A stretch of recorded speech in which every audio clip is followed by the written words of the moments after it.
বন্ধুরা, আমি আজকে একটা নতুন টপিক নিয়ে তোমাদের কাছে এসেছি দেখাতে এবং বলতে। যেটা মেয়েদের ভীষণ ভীষণ দরকারি হয়, সেটা হলো শাখা পরিষ্কার। আমি একটা ভীষণ সিম্পল আর শর্ট একটা ট্রিক্স দেখাচ্ছি শাখা পরিষ্কার। তোমরা নিশ্চয়ই বুঝতেই পারছো আমার শাখাটা দেখে যে শাখাটা কত নোংরা হয়েছে। কিছুদিন পরিষ্কার করার সময় হয়ে ওঠেনি বা পরিষ্কার করা হয়নি, আর আমি চেয়েছিলাম যখন পরিষ্কার করবো তোমাদের সাথে শেয়ার করব। তো চলো দেখো আমি কিভাবে শাখাটা পরিষ্কার করি, কত ঝটপট আর কত তাড়াতাড়ি। এখানে শাখাটা পরিষ্কার করার জন্য আমি দুটো তিনটে জিনিসই মাত্র ইউজ করবো। সেটা হলো একটা বাটিতে দেখতেই পাচ্ছ আমি এরকম করে জল নিয়েছি, আর নিয়েছি একটা এরকম পুরোনো ব্রাশ। এই ব্রাশটা আমার অনেক কাজে লাগে, এটা পুরোনো ব্রাশ। আর নিয়েছি এই যে কোলগেট তো সবার ঘরে অ্যাভেলেবেল থাকে। এবার আমি প্রথম ব্রাশটাকে এরকম জলে ভেজাচ্ছি। জলে ভিজিয়ে আমি একটু পরিমাণ মতো এর মধ্যে কোলগেট অ্যাড করছি। এই পরিমাণে আমি এখানে কোলগেটটা দিয়েছি, এই দেখো ভালো করে দেখে নাও। আর শাখাটা একটু জলে ভিজিয়ে নেব, আর শাখাটাকে আমি এইভাবে সেট করে নিচ্ছি যাতে না ঘোরে। ঠিক আছে, তোমরা চাইলে খুলেও পরিষ্কার করতে পারো। আমার শাখাটা না একটু টাইট আছে, তাই আমি খুলে পরিষ্কার করি না। তারপরে যখন করে দাঁত ব্রাশ করে এইভাবে আমি ঘষে নিচ্ছি শাখাটাকে। এই দেখো, এটা একা একাও করা যায়, আমি একা একা এইভাবে করি। আর কেউ করে দিলে তো খুবই ভালো হয়। প্রস্তাব এখন বাড়ি নেই, তাই প্রস্তাব এখন আমার হেল্প করতে পারছে না। ও অনেক সময় আমার শাখা আর কি পরিষ্কার করে দেয়, ওকে বললো ওটা করে দেয়। আর এটা একবারেই এতটা পরিষ্কার হয় না, ভীষণ চোখে লাগে যে কতটা সাদা হয়ে যায়। আর শাখা তো নোংরাই হয়, রান্না বান্না করতে গেলে তেল চিটচিটে ব্যাপার একটা চলে আসে। অনেক সময় আয়রনের জন্য শাখা লাল হয়ে যায়।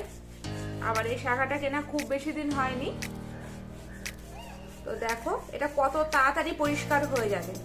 কোলগেট দিয়ে আর কি কি করা যেতে পারে খুব শর্ট আর সিম্পল উপায়ে আমি তোমাদেরকে একে একে সব শেয়ার করবো। তোমরা যদি জানতে চাও তাহলে অবশ্যই আমাদের চ্যানেল মুখার্জি ফ্যামিলি ব্লগসকে তোমরা সাবস্ক্রাইব করে রাখবে। আর কি করবে, ভর্তি ভর্তি লাইক শেয়ার আর কমেন্টস করবে।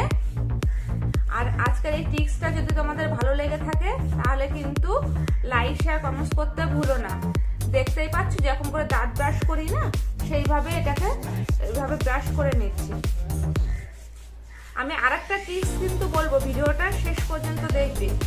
কোলগেটের আরেকটা টিপস আমি আজকেই তোমাদেরকে শেয়ার করছি। এই দেখো, দেখতেই পাচ্ছ আমি কিভাবে এটাকে বসে বসে পরিষ্কার করছি। হাতে লাগছে, হাতটা ঠান্ডা ঠান্ডা ফিল হচ্ছে। কোলগেট হয় না একটা ঠান্ডা ঠান্ডা ব্যাপার। দেখবে এবার কতটা পরিষ্কার হয়ে যাবে, কতটা চকচকে হয়ে যাবে। এই দেখো, এইভাবে শুধু দাঁত ব্রাশ করার মতো একটু ব্রাশ করে নিতে হবে। করে নিয়ে এটা আমি একটুখানি টাইমের জন্য এইভাবে রেখে দিচ্ছি, দিয়ে তারপরে ধুয়ে ফেলবো। এই দেখো এটা আমি এবার ধুয়ে ফেলছি। ফাইনালি এটা হয়ে গেছে আর ধুয়ে ফেলছি। আমি কি করছি, জলটার মধ্যে দেখো এই বাটির জলের মধ্যে আমি হাতটাকে ধুয়ে নিচ্ছি ভালো করে। তোমরা এক্ষুনি বুঝতে পারবে যে শাখাটা কতটা পরিষ্কার হয়েছে। আর শাখাটা যদি খুলে নিয়ে করো না আরো ভালো লাগবে, আরো ভালো হবে খুলে নিয়ে করলে। আমি তো শাখাটা খুলতে পারি না একা একা, যার জন্যে। আর আমার শাখাটা খুব একটা বড় না, তো খোলা পড়া করতে গেলে খুবই লাগে। বাঁ হাতেটা যদিও খোলা যায়, ডান হাতেটা একটু সমস্যা। এই দেখো শাখাটা কত পরিষ্কার হয়েছে, একেবারে দেখেছো পরিষ্কার হয়েছে না? এই দেখো, যত ভালো করে ঘষবে তত কিন্তু পরিষ্কার হবে। এই দেখো কতটা সাদা হয়ে গেছে একবারে এইটুকানি সময়ের মধ্যে। আমি বলেছি শাখা পরিষ্কার ছাড়া আরেকটা টিপস বলবো, সেটা হলো নখ পরিষ্কার।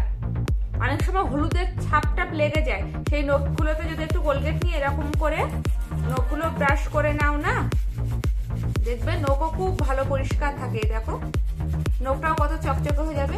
কিন্তু বেশিক্ষণের কাজ না। এই দেখো নখ পরিষ্কার করার জন্য কিন্তু একটা খুব তাড়াতাড়ি একটা টিপস। দেখো এক্ষুনি পরিষ্কার হয়ে যাবে। হাতটা এবার আমি ধুয়ে নিচ্ছি, জাস্ট দেখলে এক দুইবার বসে নিলাম। এই দেখো আমার নখগুলো কত পরিষ্কার হয়ে গেছে। দেখো দেখতেই পাচ্ছ নখগুলো কত পরিষ্কার হয়ে গেছে। তা আমি কিন্তু এইভাবে নখ আর শাখা পরিষ্কার করি। তো দেখতে পেলে আমি কত ঝটপট আমার হাতে নখও পরিষ্কার করে ফেলেছি, আর কত ঝটপট শাখাও পরিষ্কার করে ফেলেছি। তোমাদের যদি ভিডিওটা ভালো লাগে তাহলে কিন্তু অবশ্যই অবশ্যই অবশ্যই মনে করে লাইক শেয়ার কমেন্টস করবে। আর চ্যানেলটিকে সাবস্ক্রাইব করতে একদম ভুলবো না।